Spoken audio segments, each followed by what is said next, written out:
Jesus não era um homem comum. Ele não era apenas um profeta. Ele também não era apenas um mestre. Ele era e é o próprio Filho de Deus. Portanto, quando ouvimos algumas pessoas tentando reduzir Cristo a algo menos que o próprio Deus, precisamos rebater firmemente esse erro e apresentar a verdade, pois, como ele declara, eu sou o caminho, a verdade e a vida. Afinal, nossa fé é baseada em Jesus cumprindo suas promessas para a nossa salvação. E ele só pode cumprir essas promessas sendo Deus. As Escrituras testemunham o fato de que ele não era apenas um homem, como no milagre da cura de um endemoniado em Cafarnaum, relatado no Evangelho de Lucas e no Evangelho de Marcos, capítulo 1, versículos 21 a 28, que diz: Depois entraram em Cafarnaum e logo no sábado foi ele ensinar na sinagoga. Maravilhavam-se da sua doutrina, porque os ensinava como quem tem autoridade e não como os escribas. Não tardou que aparecesse na sinagoga um homem possesso de espírito imundo, o qual bradou: Que temos nós contigo, Jesus Nazareno? Vieste para perder-nos? Bem sei quem és, o Santo de Deus. Mas Jesus o repreendeu, dizendo: Cala-te e sai desse homem. Então o espírito imundo, agitando-o violentamente e bradando em alta voz, saiu dele. Todos se admiraram, a ponto de perguntarem entre si: Que vem a ser isto? Uma nova doutrina. Com autoridade ele ordena aos espíritos imundos e eles lhe obedecem. Então correu célere a fama de Jesus em todas as direções, por toda a circunvizinhança da Galileia. Este milagre enfatiza a autoridade de Cristo, o tipo de autoridade que um homem como eu e você não tem. Aqui aprendemos algumas verdades essenciais à nossa vida.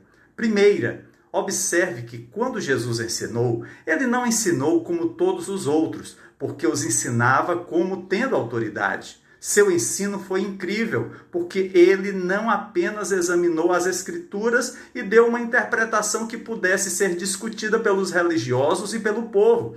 Ele ensinou as Escrituras como pretendia que fossem entendidas, pois Jesus é o Verbo, a palavra, o autor das Escrituras. E porque ele é o autor, ele ensinou com autoridade.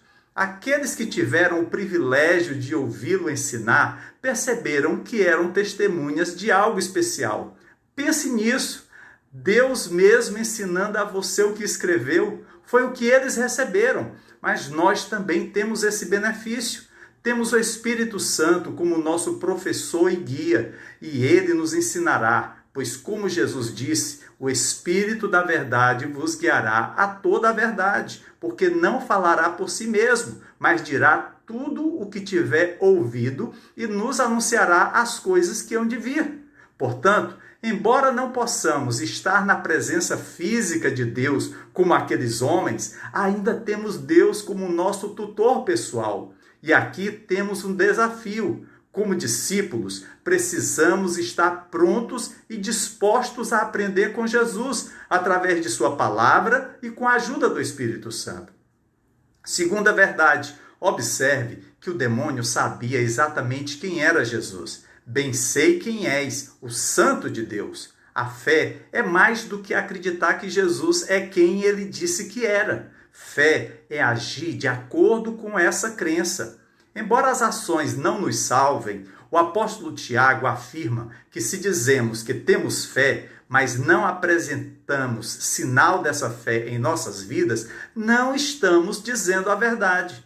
Confessar a Cristo como Senhor é apenas parte disso. Na carta aos Romanos, lemos que se com a nossa boca confessarmos Jesus como Senhor e em nosso coração crermos que Deus o ressuscitou dentre os mortos, seremos salvos, porque com o coração se crê para a justiça e com a boca se confessa a respeito da salvação.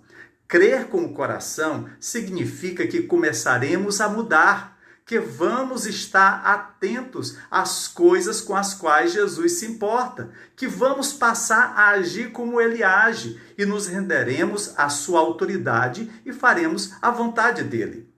Se as pessoas afirmam ter fé em Cristo, mas não vemos evidências claras de que esse tipo de coisa esteja ocorrendo em suas vidas, não podemos concluir que elas foram libertas do pecado e de fato receberam a salvação. Da mesma forma, se não vemos essas coisas em nossas vidas, isso significa que não somos salvos ou que temos problemas com o pecado, problemas com os quais não estamos lidando. Terceira verdade, observe que o demônio teve que responder à ordem de Cristo. Cala-te e sai dele. Então o espírito imundo, convulsionando-o e clamando com grande voz, saiu dele. Nada na criação tem poder sobre Cristo. Antes, Jesus tem poder sobre tudo. É algo que nos traz grande conforto e segurança. Se Ele nos chama para alguma coisa, quaisquer obstáculos ou desafios que se coloquem diante de nós não são impossíveis, intransponíveis de serem enfrentados, realizados ou superados.